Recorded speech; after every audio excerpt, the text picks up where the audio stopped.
job's a joke, you broke. Your love life's the away. It's like you're always stuck in second gear.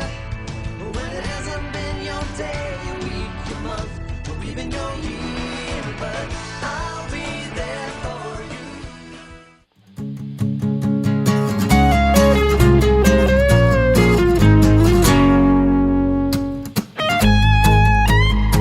Alright guys, we gotta get to the meeting. Yeah, we do. We're so late. Bro, I'm so We're sorry. not late yet. We're not late yet. Yeah, I'm so sorry for making us late. I really wanted that Dunkin', bro. Yeah. It was worth it. They just released the pumpkin donut. It was so good. Pumpkin burger. Yeah. You guys hear knocking? What is that? Wait, what is that? Guys, I need help. I think Is it's Gavin still in the locker? Gavin. Yo, Drew, come here. He's stuck. I need help. Are you okay, Gavin? I appreciate the help. I thank you. Were you in there all week? Something like that. I lost track of the days. Are you okay? Have you had any food? Now that you mention it, I don't think I've eaten any nutrients so far. Okay, well we can pick up a snack on the We way. gotta We get gotta to get the to the meeting. We're getting late. I appreciate your kindness. No problem. Thank you guys once again for saving me from that locker. I was bound to starve in there.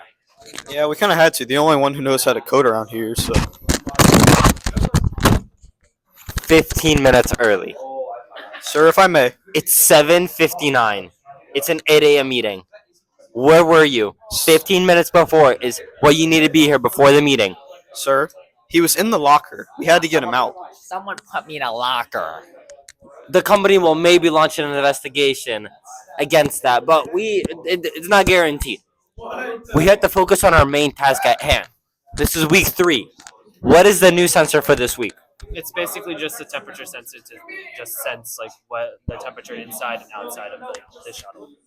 Okay, Drew, why do we need this? We need this because the temperature on Mars can vary from really hot to really cold. So you have to make sure whether or not both the ship and the passengers are freezing or overheating. We have to have a way to display this information too, like maybe like we refresh the temperature every once in a while to show them what it is at that time, and like maybe it's too hot, too cold, we get different lights for that maybe. Okay, professional nerd over here. How are we doing this? We could probably utilize a temperature sensor to simulate the temperature on Mars for the simulation before we actually go there. And then we can also use some sort of screen to detect the temperature and LEDs to kind of give us like a range of if the temperature is beneficial for human life.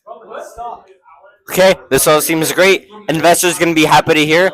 2 successful weeks down, 1 more to go. Let's get to work, ladies. Alright, hey Gavin, how you doing? I am currently brainstorming on how I can make the temperature sensor work properly. I'm thinking about probably utilizing maybe LEDs for this one. We've done that in the past, so I think that's a good idea. Is that all you're configuring? Well, I need to find some sort of module to somehow measure the temperature so our Mars rover doesn't burn up, you know? We want the people inside to be nice and cozy. Not toasted. Yeah, not cooked or cold. Hey, so what's going on with Arduino right now? Okay, so I'm trying to get it to function. I need something to display the temperature because I think that would be a useful way to see like exactly how hot it is in a room. Can't you use the multimeter or like the potentiometer? What about like an LCD screen or something like that? I think an LCD screen will work in this scenario. That could work, yeah. Perfect module. Do you think this can be adapted further on? I think that this could work. Yeah, I think Do you think we should have anything like maybe like LEDs so like we can show like the range on them to see like too hot, too cold, or like green could be like right between. Yeah, we've used LEDs for all of our other projects. I think that's just going to be kind of like a staple. Yeah. And no matter what Arduino we do, we're always going to have LEDs. I think the LCD screen could be like kind of an improvement in this I'm in the process of installing the LEDs right now. Because then we can show all the people on the ship, like, oh, it's like 85 degrees, or 85 degrees Fahrenheit. This is safe. And then it's like, oh no, there's cabin pressure, and it's maybe like 300 degrees. Can you do that for us, Gavin? Yeah, I'll try to do something similar to that. I think that's good. Yeah.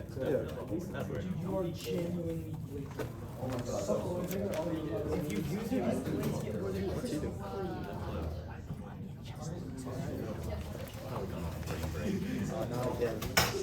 Better not. I'm gonna catch him again. I unironically just hit an awesome move. What was that I heard? What is this? What's it called? No, let's go back. I'm actually working Chess.com? What happened last time? Do you not remember? This is it. Last time was All company property must be seized. You're done. You're done. You're fired. Get out. Leave. Quickly. Nobody cares. Leave. We'll replace you. Spare some change for a poor fellow. What happened to you? Matt V fired me. I was just cooking too hard in chess.com for him. Did that again? Sorry, I gotta get to work. Any change now? No Anything change. for a poor soul like me? No. As you can see, we're in a room full of candidates. But here at Royal Martian, we only choose the best of the best. This is Austin Killer. He's trying to fill that role after we cut the slacker. Can you answer that question? That first question. Can you finish that code word? I can try. I don't know that language yet. Ooh, you know what? We don't accept you here. We only need the best of the best. Get out. Go. I don't need this job anyway. Leave. So, Tyler here. He's one of our best candidates. Here at Royal Martian, we only accept the best candidates. Now, Tyler, we put together the hardest program that you see in front of you. But there's one mistake in here. And to be part of our Royal Martian, you have to solve it. You have to fix the code. All of our previous other candidates have been stuck on this problem. Oh, really? And to be the best, like Gavin, who we had to let go for several reasons. I hate that guy. Hey, we don't talk about previous employees. Okay. Now, can you answer this question? Can you fix the code? Well, let me look. I'm looking on line 1024, and I'm seeing you guys might have missed a semicolon. Ooh, unfortunately, that is incorrect. What? You cannot be part of Royal Martian if you cannot find a simple mistake. So I'm not in? No, unfortunately, you must leave now. Are you kidding me right now? Please leave. Go. Leave. Go. Screw you and your company.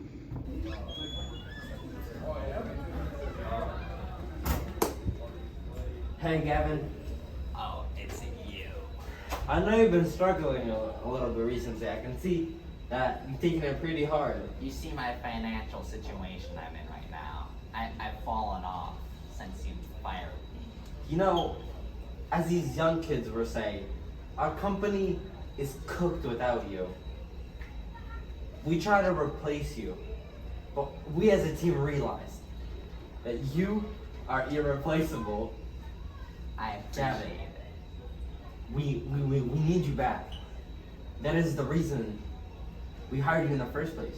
You're a key member and part of this team. In order for our team to succeed. Okay. Gavin, you're a key member of this team. I'm offering you a deal of my lifetime. I'm offering you to come back. Come work for me again. Come work for the team again.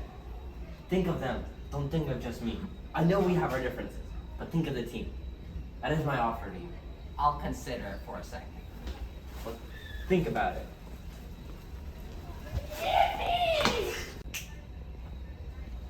Wait! What? I Then? accept your offer. I will work for the group again. Awesome. I will do That's your awesome tinker to hear. pad. So, our entrance, while you were busy on your excursions, let's just say, I've conjured up this monstrosity of a Arduino circuit. Your first task is to fix it. Alright, will do. And it appears that I've fixed it already. Okay, now that the Arduino works now, I can show you how it functions. Now, this right here, it shows the current temperature. And this temperature sensor is used to simulate what the temperature is. And right now, because it is optimal temperature for human comfort, this green light is on. But if we simulate the temperature to be colder, then the blue light turns on because, you know, it's cold. And then if we crank this up a bit to a mere 256 degrees Fahrenheit, that is clearly pretty hot, just like me. So you use the red LED. You see it turns on. And all this is connected to the Arduino, so the code can function. And the code here, as the temperature is lower than 60 degrees, this code turns on set pin number 11, which is connected to the blue LED, so that's how it turns on. When the temperature is less than 80 degrees, but it checks this first, so it's 60 to 80 degrees, it turns on the green LED, which is supposed to be the comfortable temperature. And then when the temperature is greater than 80 degrees, it turns on the red LED. So that is how the code functions. No, that's not working. We are all very impressed with your coding skills. Good job. Thank you. Good job. Let's go back inside now. So, Gavin, I think you should use not a potentiometer, but a multimeter instead of the LCD screen. I think not, because the multimeter will only display the volts that is currently circulating in the system, and it'll be more effective in this current situation to display the temperature, because it is, after all, a temperature sensor. I think he's right because LCD can show us like the actual value, not just like the voltage value, which isn't very clear as to what the temperature may be. So, if I'm correct me if I'm wrong, but LCD will convert the volts into an actual like temperature, like Celsius or Fahrenheit. Yes, the LCD screen will display Fahrenheit or Celsius, depending on your preference, which is more custom to the situation at hand. Okay, so that's fine. Yeah, then let's good continue. Yeah, LCD screen. What do you think about the Arduino? Are you like checking it out? It looks pretty good to me. I like how there's both the actual temperature and LED saying whether it's safe or not. It really makes it clear on if we need to change the temperature to accommodate the people in the ship. So I honestly just think that's probably the best thing we could have done for the temperature sensor so far. That doesn't seem very safe. Stop throwing things. You're not doing your work again. Hey Trent, what are you working on here? I'm currently working on the schematic, right? So for the Tinkercad. But the only issue that I would come across is, as you can look more into it, like the lines are like really messy for no reason. So I'll just do it in like the way it has in Tinkercad for now, and then just modify it later so it's more clean. What about like dimensioning and stuff? Like The dimensions aren't important because it's just wiring. So all you have to do is just make sure that the wires are going to the correct spots. But this is just a messy version of it, but you can make it so it's more streamlined. Like have it so like the wires are like just parallel and whatnot to each other. Because right now it's just like a complete jumbled mess. Okay. Difficulty Colton, I heard you guys did an amazing job on your last project. What problems did you have? Well, our problems that we had was that we had a lot of interference with our audio, so we couldn't hear each other in the clips very well, and that caused a lot of problems with people. But this time, our budget increased, so we're able to buy these amazing microphones like the one I have right now. Yeah. Picked out this week, huh? Like, you know, so we come to work. But then It I was made the fine, epic but comeback. was it? How are you doing? Myself You were out. Yeah, nobody else could do it but you. Yeah. Ladies, quiet down the banter around here. It's the end of the week. All the work is done. Investors are super thrilled with our success. It's good. The only thing to do is now we need to reflect on what we learned throughout this project. And I'm going to start. I learned through the trials and tribulations to value our employees because each of them offer a unique skill set that cannot be taken for granted. And that's why all of you are so well compensated for your efforts that you provide to the team. Now, our EVP is going to go second. So basically, what I learned is since Colton here wasn't here for one of the days, so I took up his role and responsibility. So I basically learned just on how to take up others' responsibilities when they aren't attending. Well, when I got back, I was able to keep people in line and on task when recording, and that took a lot of hard work. But I think in the end, it came out well. Cool. Now, what did you learn from this project? What I learned is how to help other people, especially like Gavin here, who got kicked out in the middle of the week. We had to do some work to get him back, and like Colton, he needed help organizing the group a little bit, you know. So I just helped organize the team as much as I could. It's awesome to hear, Cole. Now, Drew, what did you learn? I learned that by using the technology we have, we can learn about what can be dangerous to us on such a harsh climate, so we can know how to prevent and counteract the dangers that occur. Awesome. Now, last but not least, our professional nerd over here. I know me and you have our differences, but what did you learn? This week, I learned that when I play chess.com, I need to be more discreet and not get caught. No, Gavin. Okay, Gavin. No, you have to not play chess.com. I misspoke. I mean, I'm not going to be discreet when I play chess. I mean, I'm not going to play chess.com. So, in other words, you're gonna stay on task to help the team accomplish its goal. You bet. Good job, Gavin. He's learning. All right. Thank you. Good job, team. Good job.